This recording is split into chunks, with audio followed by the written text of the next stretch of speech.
नमस्कार बच्चों, study with Shyam में आप सभी का स्वागत है।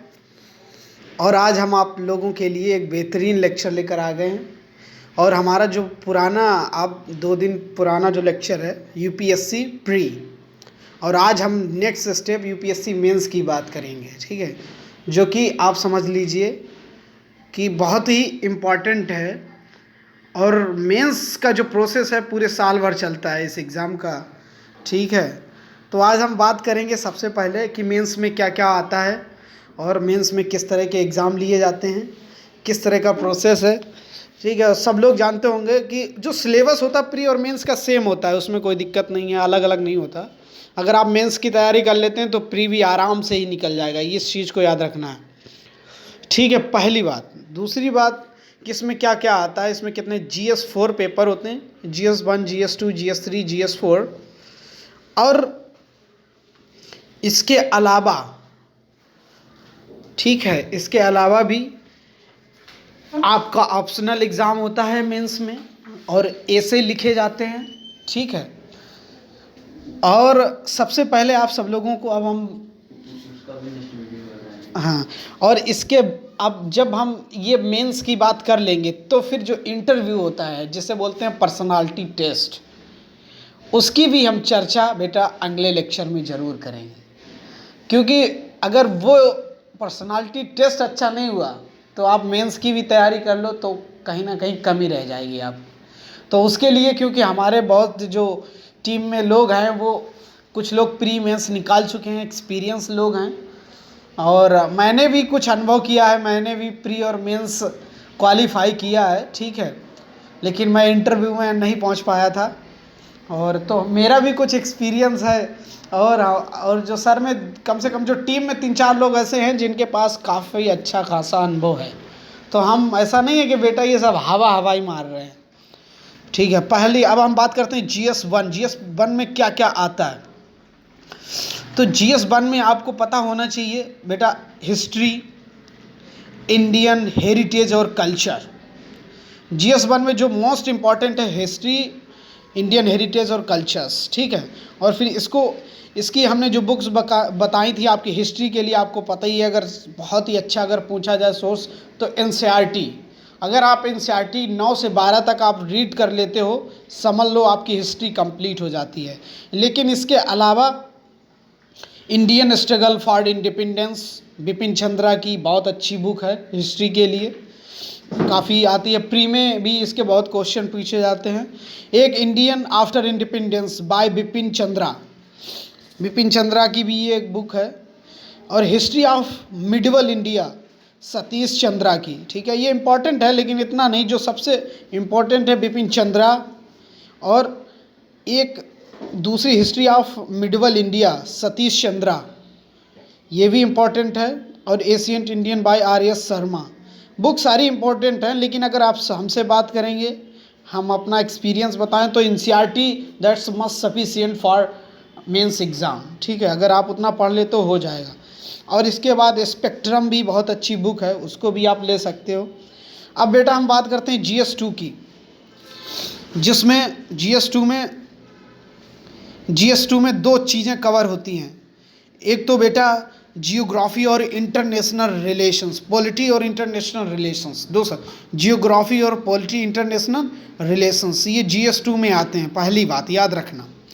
अब जियोग्राफी के लिए अगर हम बुक की बात करें तो सबसे अच्छे हम पहले आपको बता चुके हैं प्री में हमारा, अगर आप लोगों ने पुराना लेक्चर देखा है वो, तो उसमें हमने बताया है कि NCERT की 11 और 12 की ओल्ड NCERT आप पढ़ लीजिएगा। मैं आप कह रहा हूँ कि आपकी जियोग्राफी पूरी कंप्लीट हो जाएगी, नो एक्सक्यूज़ बेटा, वो ज़रूर रीड करना, जियोग्राफी ऑफ इंडिया, ठीक है। एक और बुक है, और भी इसके अलावा जो बुक है geography of India the Majid Hussain, ठीक है, उनकी बहुत अच्छी वर्ल्ड जियोग्राफी माजिद हुसैन की है।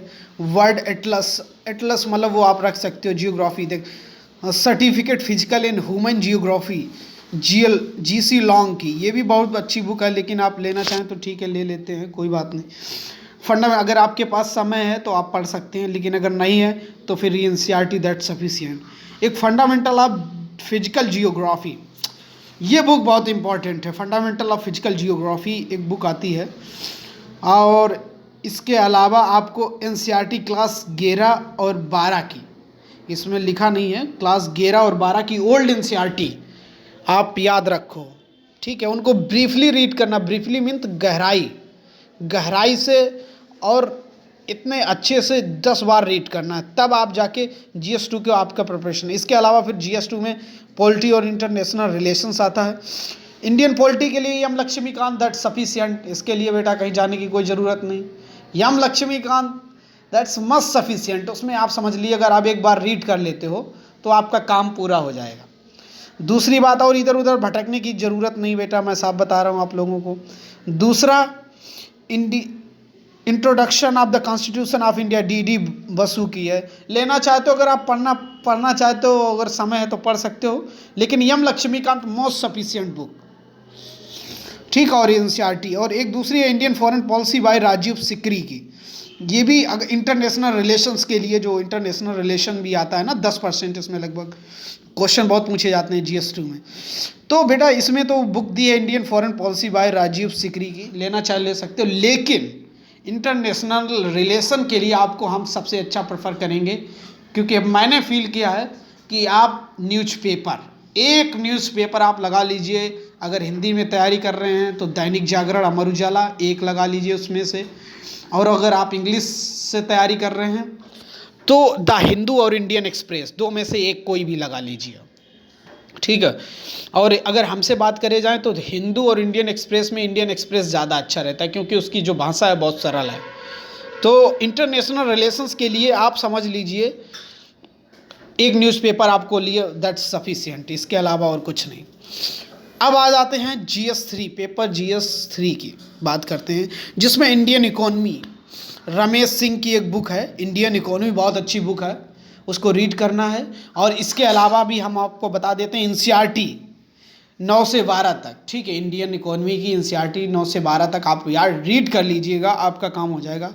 और इंडियन इकोनॉमी ये रमेश सिंह की भी बुक ले सकते हैं। और आपके लिए, और GS4, पेपर GS4 की हम बात करते हैं, इसमें बेटा इथिक्स, आपकी इथिक्स चेक की जाती है, मोर्टिलिटी की, और इसमें आपके लिए एप्टीट्यूड चेक किया जाता है कि आपकी पर्सनालिटी, और आप मतलब इसके लिए कोई स्पेशल तैयारी नहीं होती, कोई बुक नहीं होती है इसके लिए। आप फिर भी 1-2 बुक मिल जाएंगी। Ethics, integrity and aptitude for civil services by Subba Rao और PN रॉय की एक बुक है, उसको आप रीड कर सकते हैं।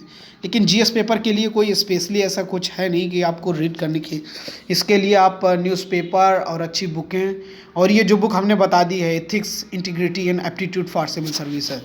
इसके अलावा आपको हम बता दें कि आई थिंक उनका नाम, वो जो इकोनॉमिक्स के क्षेत्र में एक टीचर का नाम मुझे याद नहीं आ रहा है, आपको हम बताएंगे, ठीक है।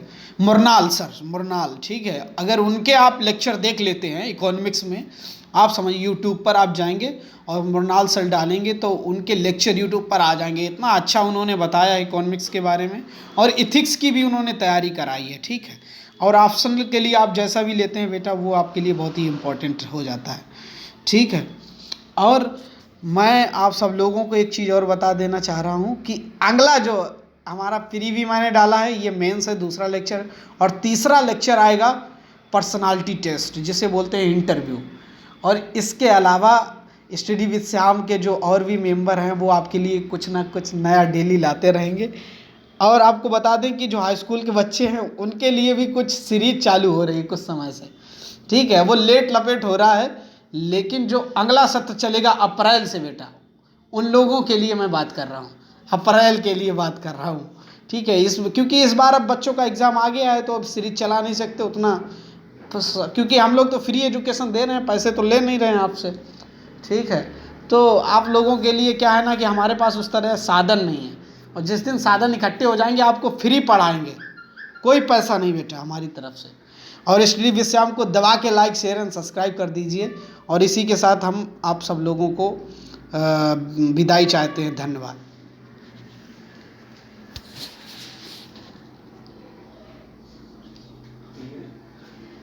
तुम्हारा